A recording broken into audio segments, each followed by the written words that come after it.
আমরা সবাই এনজয় করতে আমরা গঙ্গা নদীতে এনজয় করছি এখন এখন এই যে গঙ্গার জলে সবাই এনজয় করছে বন্ধুরা।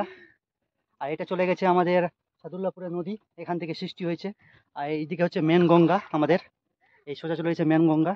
আর এটা আমাদের ট্যানেল, এই ট্যানেলের মধ্য দিয়ে আমাদের গঙ্গা এখানে এসে সুইচ গেট আছে, সুইচ গেটের মধ্য দিয়ে গিয়ে এদিকে গিয়ে বাংলাদেশে গিয়ে চলে যাবে এটা দিয়ে। আর এটা মেন গঙ্গা, সবাই জানা আছে সম্পর্কে। আর প্লিজ সবাই লাইক কমেন্ট অবশ্যই করবে।